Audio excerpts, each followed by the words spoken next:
بسم الله الرحمن الرحيم. الحمد لله رب العالمين، والصلاة والسلام على خير خلق الله محمد وعلى آله وأصحابه الكرام وتابعيهم بإحسان إلى يوم الدين. ربنا أرنا الحق حقا وارزقنا اتباعه، وأرنا الباطل باطلا وارزقنا اجتنابه. ربنا آتنا في الدنيا حسنة وفي الآخرة حسنة وقنا عذاب النار. برزان و خۆشەویستانم، کتێبی نایابی ئەلئەذکاری ئیمامی نەوەوییەکێکە لە کتێبە زۆر تایبەتەکان. ئیمامی نەوەوی باسی ذیکرەکانی حەجمان بۆ ئەکات، باسی دوای مینامان بۆ ئەکا، ئەو ذیکرانەی کە مستحەبن لە ئەیام التەشریقە. ئەیام التەشریق دوای یوم النەحر، ڕۆژی یەکەمی جەژن لە جەژنی قوربانە. جەژنی قوربان 4 ڕۆژە، ڕۆژی یەکەمیان پێوتێ یوم النەحر، 3 ڕۆژەکەی پێوتێ ئەیام التەشریق. ئەیام التەشریق ئەم 3 ڕۆژە بزانین چه ذیکرێکی تیا بکەین. ئەفەرمێ لە صحیحی مسلیمە هاتووە نوبەیشەی خەیر، یەکێکە لە سەحابیەکان کە ناوی نوبەیشەیە، طبعا ناوێکی تایبەتە، پێی وتراوە نوبەیشەتە الخەیر. هوذەلیە، یەکێکە لە سەحابیەکان، ئەفەرمێ پێغەمبەریان صلی الله عليه وآله وسلم لە ڕوایەتێکی مسلم ڕوایەتی لێوە کردووە، أفرمي أيام التشريق أيام أكل وشرب وذكر الله تعالى. أيام تشريق رجانك بو خواردنوا وزائدا ذكر خوا جل جلاله زور. أمس رجاء نعمة كان خوا بسرته خواردنويا أخويتو ذكر خوا زور أكي سنة وهايا أو كسيك لحجايا أذكاري زورك قرآني زور أخواني. سنة وهاي اللي قال همون رميكي جمرية كم وسطو جمرية عقبة هرسيكا. طبعا إما السجل الرجم كني شيطان من هي لهريكي كان أفرمي سنة وهاي بوستي الركعة قبلة بأندازي خلني سورة بقرة، يعني 2 ساعاتك بوستي استيما بلك من هي لو مثلا هر أوان ده أو كساتشان بردك وشاني ورأك أقرته طو وتصورك كاركي طواب. إمام أفرمي وها باشا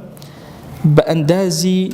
خلني سورتي بقرة بوستي ربكات قبلة حمدي خواك يكبر يهلل يسبح الله أكبر لا إله إلا الله سبحان الله إنجا حضور قلبها بخشوع جوارحها بزور بهمني بأندازي خلني سورتي بقرة بوستي دعاء بكاتو بارتو بلالتو ذكرك. أفرمي كاتك لمنا طابو إتر أمسي روجي طاو كردو إتر لو منطقة در أجي أفرمي إتر حجي طابو الحمد لله هرچی پیوزه به حجه و کتایی پی هاتو بلام شتیکی لبیر نجی. أفرمي أم کسی هشتا مسافر، طبعا مسافر فرمایشتی زور لسره. یکی لو شتانی که مسافر دسی اکه گیرابونی دعای. أفرمي بدعاء زور كا الله أكبر كا لا إله إلا الله كا الحمد لله كا تمجيد خوا زور كا كمان هم مستحبا ومسافر لهمو كاتيكا. أفرمي لبابي مسافرة بدرجي وتان باسا كم دواتر. أفرمي أجر شو ناو مكة وسي عمر بكات. أفرمي أجاي لي بذكر كان عمرك بيشتر باس ما كلو همان شد دوباره أبتو بوي وهمان سعي وحلق وذبح وشي وأنا هم أبجيك. إنجا أفرمي لآبي الزمزم اللي كاتك آبي الزمزم خوارد جابر بومان أجرته الله بيغمريان صلى الله عليه وآله وسلم فرمي ماء الزمزم لما شرب له. همو علماء رضا ورحمة خوان لبي كاتك آبي الزمزم يا خواردو ومطالبي جلي خواردو يعني دعاء كان هبو شتيكي قوري أن هبو لبرخاتي أوشت خوايان أو آبي الزمزم أخوة مو بنيتي شفاء، آبي الزمزم أخوة بنيتي طلب علم، بنيتي عمل، بنيتي إيمان، بنيتي. إمام الشافعي فرميه أوي زمزم خوارده وبنيتي علم. فرميه خوزقا أمزاني دعاء كم جيرا أو بنيتي إيمان أم خوارده بنيتي علم خوارده علمي بعطاكر. أفرمي علماء فرميه أنا سنة وهاية إنسان طلبي مغفرتك طلبي شفاك هرشتك لم بابتانا كاتي أوي زمزم يخوارد بلام. أفرمي واباشا أبم شوازة بيش أوي آوي زمزمك بخواتوا.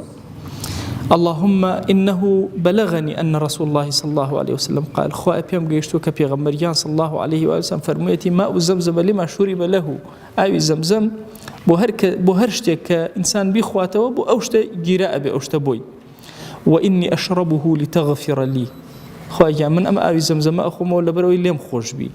ولتفعل بي كذا وكذا، بوي رسخم زياد كي، بوي شفام بي، بوي هرشتك. وجاري بجنجكم وتمر الله أبي زمزم وتي بخوا ما وصل من خوردم وتفائدين، وتم بوشي خورته وتي بوجن خوردم وفائدين، تمر الله جن قراني باش. بو هرشتك كأفرمي كذا وكذا، إن جعل فاغفر لي أو افعل خويا أو بوبك أو يان بلي اللهم إني أشربه مستشفيا خويا يان من بطلب الشفاء أي خو مو فاشفني الشفاء بدا ونحو هذه الكلمات خوي بيلا بزماني كردي يلا بعربي يلا خويا اليوم لي بو بيغمريان صلى الله عليه وسلم أو يفرمو أي زمزم بو باشا أو أي خو مو بسم الله اللهم صل على سيدنا محمد لبرخاتي فرماشتك الصلوات أداء إخوات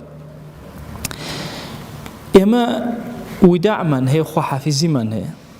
أما هو من تحية المسجد ما بيستوى بس وداعي مزقوت ما نبيست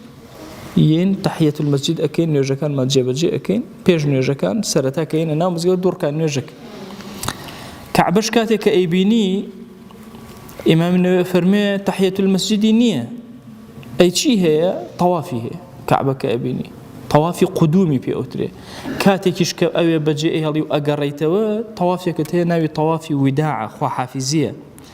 أفرمي با أجر ويستي إثر لما كدرشة تطاو كتاي مكة بجي إيهالي أجاي لبه بطوافي وداع بك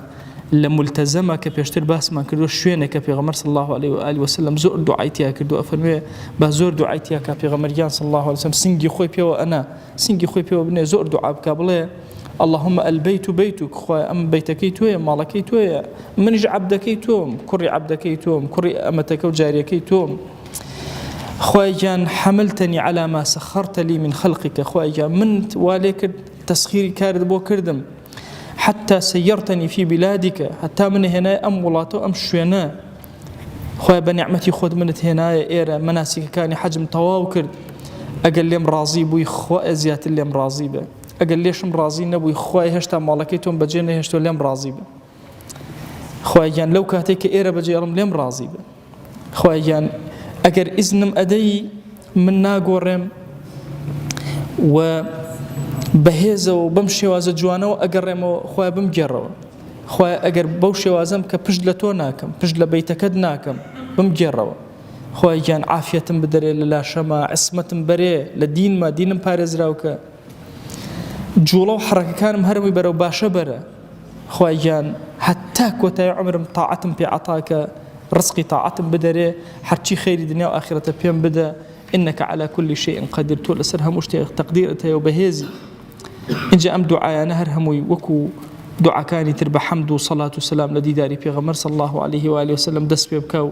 بوشي وازبك أفرمي أقر آفرتي كيج لحيض أبو سنة وهاي طبعا طوافك هناك سنة وهاي أفرمي لبناي درقاكي كعبي أبو استي درقاي مزقوتا حرما أهل بيدسك أبو دعانا أم دعانا بكاو طاويا كاو إنجا بجيبل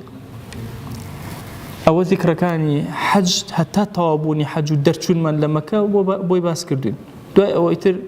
باسي زيارتي في غمر من بوكا صلى الله عليه وآله وسلم شون إنسان بتشدلك وبتشرويك وبتحضورك وبتشت خدمة في غمريان صلى الله عليه وآله وسلم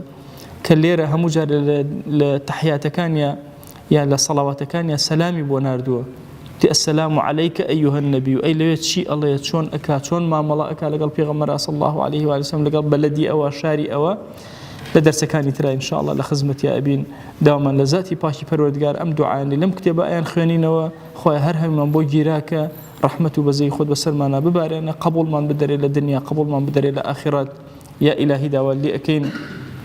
نوري أم فرمایشتانی پیغمبر صلى الله عليه وآله وسلم جياني أم بير روشن كروا قرماني بير روشن كروا عاقبة ماني بير روشن كروا يا أكرم الأكرمين وصلى الله على سيدنا محمد